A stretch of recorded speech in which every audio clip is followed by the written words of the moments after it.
Welcome back to today's episode of Heart-Led Hustle, where we're going to unpack the most common fear that I see amongst the entrepreneurs that I support. And this is the fear of being seen, the fear of being visible, the fear of showing up, the fear of using your voice, the fear of creating a reel, the fear of being on social media, right? This whole fear of exposure. We're going to unpack where it comes from, what kind of beliefs are sitting beneath the surface, why they are there, what they need, and I'm going to share with you 6 or 7 really practical tips that I hope help you to learn how to feel more confident in showing up online and in sharing your voice and speaking your truth. Okay, so let's begin. Why do we have this fear in the first place? There are so many reasons from a psychological perspective as to why this fear happens as soon as we start our business. The first thing that I want to point out that there are 2 things that I guess kind of sit at the top for me, right? The first thing that I want to say is that for many of us, the fear of being seen or the fear of being heard can very much be linked to our childhood conditioning. Now, without going into childhood trauma in depth, there are many instances with my clients, even with myself, where we have grown up fearing using our voice in an authentic way, right? Perhaps we were children who grew up in environments where it was better to be seen and not heard. Maybe whenever we were emotional, it was met with anger or frustration or a separation or a disconnection to our caregivers. So maybe there was silent treatment or maybe there was physical separation as punishment for being emotional, for being authentic, remembering that emotions are a part of our authenticity. So if that was punished or ridiculed, or if it led to a lack of love and attachment in some way, it's very understandable that as adults we would fear being more authentic to the public eye because there is that fear of rejection or the fear of abandonment, right? Some of us have, conditioning around being bullied. So I've worked with a lot of clients who have had things like dyslexia or learning difficulties throughout school, and that has impacted the way that they have read from a textbook or presented a topic for school or showed up in a play, right? And the bullying or the criticism or the snickering or the laughter that came as a result really impacted their sense of confidence of being able to speak and being able to show up, right? So without going into too much depth, what I would invite you to do from a more, subconscious standpoint is ask yourself if this part of me that kind of freezes when I go to record a reel or, feels really cringe when I'm saying something online or second guesses everything I'm saying, if this part of me had its own voice, if it was its own persona, what would it be saying? What would be the underlying beliefs? Just take a pause and get really curious about the statements that sit beneath the surface. So this could sound like, if I use my voice, people will think that I'm stupid, or I'm not capable of speaking in a way that people understand. Or it could be, every time I speak, I'm misunderstood. Or it could be, everybody thinks that I don't know enough, or I don't know enough. Who am I to be speaking, right? So there's all of these kind of beliefs that really sit beneath the surface, and your job is to meet them with compassion and to simply inquire as to what is there. Once you can see what is there, and you might do this as a journaling practice, you can start to get curious around, well, when is the first time? When's the first time that I believed this to be true? When's the first time that this belief came to me? Or what's my earliest memory of this? Now, the purpose of doing this is not to live in the past and not to bring up old memories, but it's really to help you understand that there is a part of you, this part of you that is afraid. There is a part of you that is still, in most instances, very young and is still associating her voice, her authenticity, her opinion, who she is, her vulnerability with something that is scary, something that questions her worth, her value, something that, sacrifices her sense of attachment or connection in some way.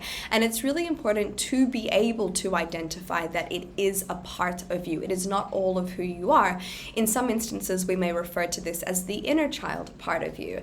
When you can see that separation, it's a lot easier for you to recognize what its needs are and to be able to give it the reassurance that it needs in order for you to show up as your adult self, right? You are no longer a child, you are an adult. And if some people do not agree with what you say, or do not like what you say, or who have a different opinion to what you say, whatever it might be, you are not in danger as a result of that. And it's really important for you to remind yourself of that you are safe, you are whole, you have people who love you, you are capable of looking after yourself, and you can show up and express your opinion, and you can handle people that may not agree. That's totally okay, because you don't agree with everybody. Right? So it's okay. And to be able to meet that part of you with more compassion, to create the separation, is one of the first steps that I would say is really important in healing this kind of fear of being seen, fear of being heard.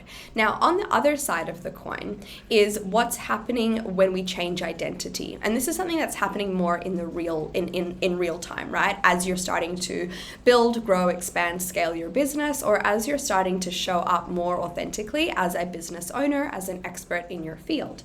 So what do I mean by this? Now, we all have different hats, right? Different versions of ourselves that come out in different scenarios. Like the version of me who was with my best girlfriend is a slightly different version of me that is with my husband, that is with my parents, or that is with my child, right? I'm not totally consistently the same with all those people, because there are different things that I share, different parts of me that I show, different parts of me that they know, right? We kind of adjust, right? For the most part, we usually feel very comfortable within those spaces, the spaces of family, close friends, children, etc. Now, then we create a business, or then we go and study something, and we are now wanting to showcase what we have learned. We have this passion, this desire, we want to help other people, we want other people to kind of to be able to create a business from it, and we're stepping into a different identity. So there's another version of us that is now being born, if you will. And that entrepreneurial version of you is actually usually quite different from the version of you that is at home, from the personal version of you. Now, it's not so different in the way that they're two totally different personas, but they are talking about and having a different energy as to what the outcome is that you're trying to kind of get from the situation is different. And so if I was to record a reel personally about just what's happening in my life, it's a different topic, a different energy to if I was going to record a reel about how to overcome anxiety and really have to put on that professional expert hat, right? That comes with me stepping into a new role, being seen in a new way, and understandably feeling insecure in that. And this happens for many different reasons. One of the main reasons, and the most obvious reasons, is that your brain doesn't like change, right? It doesn't like what is unfamiliar, and it really likes you to be safe and comfortable in what is familiar, because that's where it can predict every outcome that happens for the most part. As soon as we start to change, as soon as we start to evolve, there is unfamiliarity. There is, our brain kind of has these question marks around, well, what does this mean? What does this version of us bring? I don't like that we're changing because I cannot predict the future here. And what if people judge us? And those people that are close to us, they're going to see us in a different way. What if they don't like us anymore? There's a lot of fear around what mum is going to think, what my ex is going to think, what my best friend is going to think, because they're going to see me talking about things that I don't talk about when I'm in relation to them, right? So understandably, there is that fear of judgment and the fear of separation and disconnection from the people we love. There's also just that unfamiliarity of who we are and us having to get used to ourselves with our business hats on. So I want you to understand that, there is a level of patience that needs to come with evolution of different versions of you, right? you need to get accustomed to who you are as a business owner, who you are as an entrepreneur, and who you are as an expert in your field, right? If you're constantly following other people that are in the same industry as you, doing the same thing but are further along in the journey, then you're just kind of causing yourself to get stuck in this comparison trap that makes your imposter syndrome even bigger, and therefore your questioning of yourself and how you show up even greater. So I would really, really suggest, just as a bit of a side note, only follow people that inspire you. Follow people who share things in a way that you would really like to share one day or now. Follow people who make you see what's possible in a way that feels hopeful rather than in a way that feels hopeless, right? Or elicits that kind of scarcity or desperation feeling within you.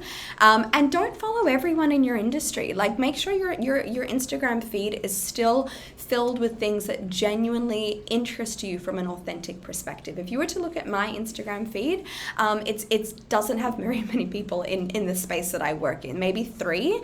The majority of my feed is about dogs, rescue animals, people that are starting farms, people who have toddlers and are sharing really funny memes about parenthood and their kids, cooking and recipes, and I think that's kind of it. Architecture and interior design, because we're building a house at the moment. So when I go onto my Instagram feed, it's not like making me feel like I'm not good enough, right? It's really inspiring. It allows me to be authentic, and it's not fueling that comparison, because as we know, and as I've shared so many times, being in business, especially when you're the face of your business, it is such a mirror.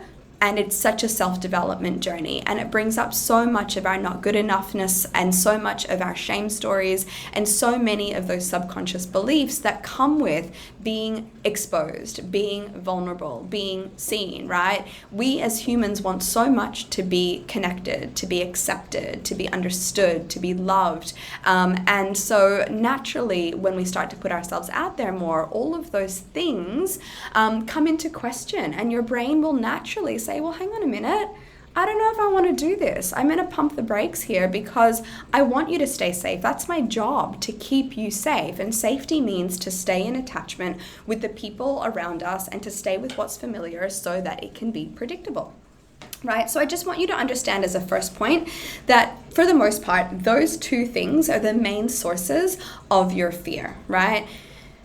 What can we do then to overcome? And I always like to share really practical things, of course, because I like you to walk away with tasks and things that you can do that are really tangible, things that you can practice. Now, so many people, when I share my own story around my fear of being seen, they are so shocked because the perception that others have of me, having a podcast, having been on TV, on radio, like having done so many different things, having a lot of like reels that I post and active social media, people often think that I've just always been confident with talking. It is not true. I have consciously put myself in situations that make me feel uncomfortable so that my nervous system can get used to being seen, being heard, being vulnerable, being exposed. And every time I do it, it's more evidence for my brain to be like, see, we're fine.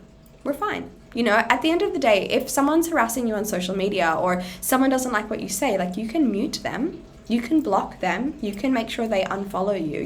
You can curate who is around you. And people that make comments, and it's very rare that I ever have this on social media, but if I do, I just sit in that belief or that understanding that, your perception of me is a reflection of you. You don't know me, and you're making an assumption and a judgment based off your perception, and that's not my responsibility, right? It's not up to me to correct that or to justify something about myself. It's just someone making an observation based on their perception. That's fine. Let it just, wash off you. It's not a problem. Keep going, right? So here are some practical things. Okay, so the first thing is something that's been really, really helpful for a lot of my clients, especially if you are kind of just starting out in your business, or you've just finished your training, your certification, or you've just gotten your degree and you're really kind of wanting to put yourself out there. It can be really hard to, condense complex ideas into simple terms. And one of the best ways to practice doing that, so you don't sound like a university lecturer when you're showing up online, is to try to ask like someone you can trust in your family, like maybe your spouse or your sister or your parents or even your best friend. Start to articulate and show or speak about topics that are of interest to you, and share it with someone in layman's terms. So, maybe every night at dinner, share something with your partner, or next time you're on the phone with your friend, share something with him or her that is helping them to understand something that you want to share. The more you do this in everyday conversation, the more it's helping you to explain it in layman's terms and to be able to practice articulating what you want to say to somebody else in a way that they can understand, right? And what's really cool about doing this is you start to engage in conversation whereby they may say like, what does that mean? Or I don't understand that word, or what do you mean by that? Or tell me more about this. And that gives you insight as to how your audience might be receiving your content, right? And this brings me to my second topic. A lot of people, when they finish or when they're just starting, because they want to be seen as an expert and as a professional, which is understandable, they speak in a way that is not speaking to their ideal client. They're speaking as if they are speaking to their colleagues in the same industry, right? This is a bit of a problem, and I see this in all different spaces. I see this with naturopaths, nutritionists. I see this with spiritual mentors. I see this with yoga teachers. I see this in all kind of walks of the health and wellness space. We start to use jargon and language that is too clinical, too spiritual, too professional, and we assume that our ideal client understands it. Now, unless your ideal client is someone who is a colleague or is someone who is in the same industry as you, for example, you are a naturopath who supervises or mentors fellow naturopaths, then that's fine. They will understand that jargon.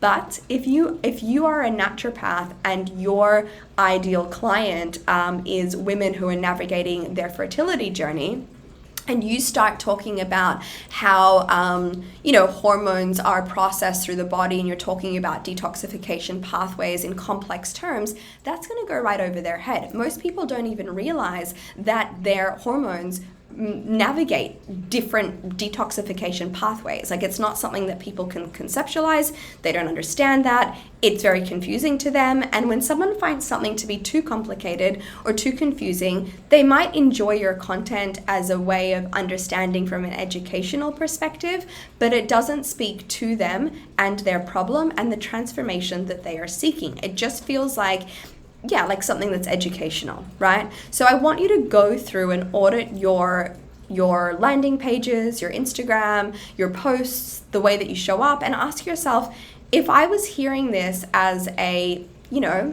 grade 8 student, or if I was reading this or listening to this as my husband or as my partner or as my best friend, like, does this make sense to me? Does this speak directly to the problem I'm trying to solve? Does this articulate what I do in layman's terms, in terms that people can actually understand? Or am I using jargon that is so natural and normal to me, but actually most people don't understand? So that would be a really big thing that I would say helps you a lot with having your message understood, and also increasing conversions of people who are in your community converting into paying clients, okay? What else have I got here? Okay. Then I want you to practice posting without expectation. So many people post with this attachment to getting likes, getting shares, and having their post go viral. If you are a business owner and your intention is to create impact and have conversions, then you shouldn't be focusing on going viral. You should be focusing on creating clearly, specifically to your ideal client, because even if 10 people see that and you're speaking clearly, out of those 10 people, 2 of them might convert. If you go viral with a concept or something that's trending, it might likely reach a lot of people, but it's not not necessarily converting because it's not speaking directly to the transformation or the person that you want to have as a client, right? So get into the habit, especially in your first year of business, of just posting with no attachment. Just imagine that you're practicing. Practice. Like at the moment on Instagram, there's a big kind of push towards trial reels. And with a lot of my clients that have a fear of being seen and a fear of being heard, I encourage them to post on trial reels because it means that your followers don't see it. And that can feel a little bit more freeing because there's none of that kind of fear around like, what if my mom or partner or best friend or whatever judges me for this? So you can also practice sharing trial reels just as literally a way to train your voice and open your throat space, your throat chakra. Just post without any attachment. Just practice, right? And if Instagram's not your vibe, then practice on Threads or practice on on Twitter or practice on different, practice writing on Substack or whatever it might be. Like all of these are methods of expression. You have to find the one that suits you and then practice so that you are training that muscle to get used to it, and your brain is associating being seen, being heard, expressing yourself with something that is very safe and very doable rather than something that is really scary. Now, speaking of the throat energy, if we're thinking about energetics and the subtle body and you're thinking about like the throat chakra, for example, there are lots of different things that you can do to kind of clear the energy, the stagnation that is inside that space. So a lot of the time, and I know that for me, for example, when I was younger, I used to have recurring tonsillitis.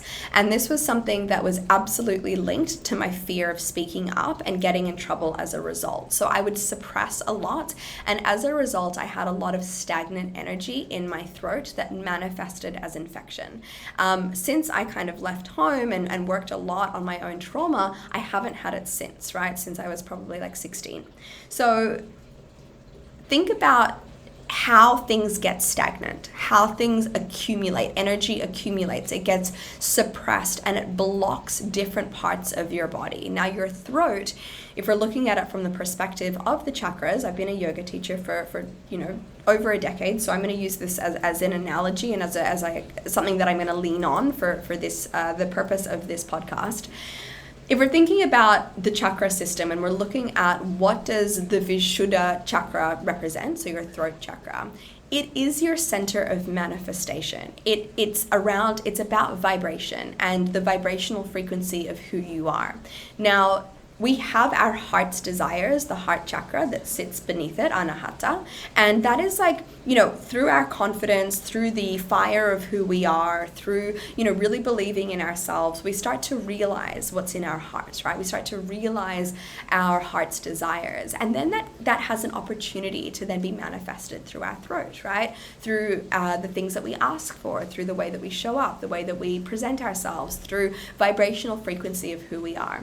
But if we are scared, then we're suppressing that energy. And then that can show up as tension in the neck, as tonsillitis, as recurring throat infections, as just like this feeling of having this big lump in your throat and kind of not knowing how to clear it.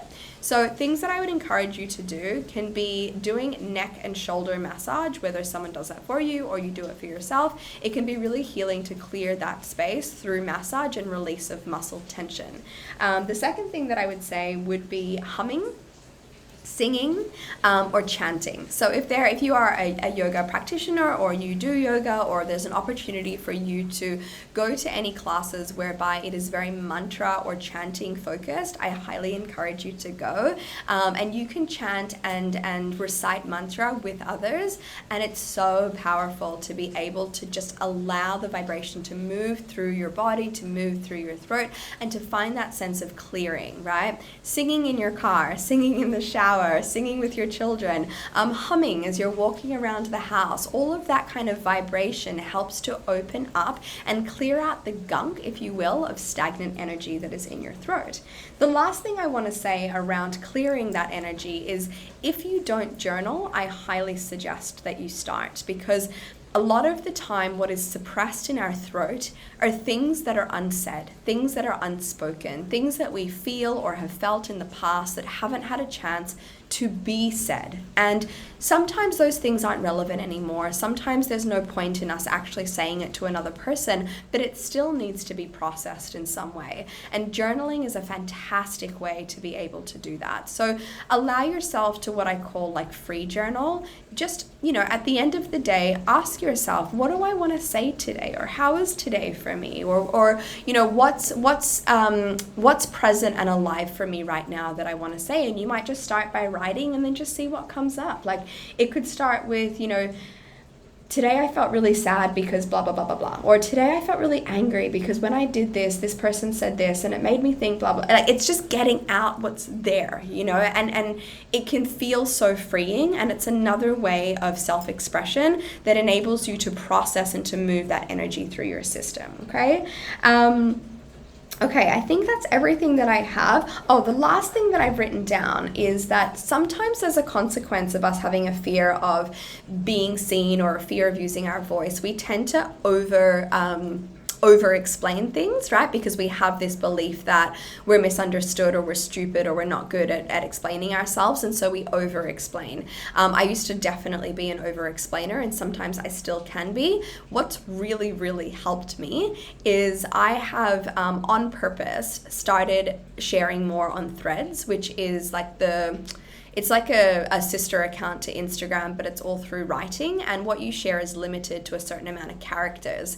And now I find that when I write or when I'm speaking, I'm often over-explaining myself. And by practicing sharing what I want to say in a really simplified way, it's encouraged me to write everything, to realize I'm out of characters, and then have to remove the words that are fluff words, the words and the things that are like, they're actually not necessary. I can be direct and still be compassionate. I can be direct and I can still be kind. I can be direct and I can still get my point across. If anything, I get it across a lot better when I am direct. So if you resonate with like oversharing, then that can be really helpful and actually quite fun. You can also do this with reels, where you record a reel and then you go in and you edit it and you listen to yourself, and you'll hear how you start to over-explain stuff. Cut it down and remove the parts that feel like fluff, and then rewatch your reel whereby it is a lot more direct, and you'll see how much more impactful it is. Okay, that's all for me today. I hope that you have found this episode to be helpful and inspiring. If you want a deeper dive into like our visibility wounds and what we can do to overcome them, I do have a visibility masterclass that you can download below. I'll put it in the show links.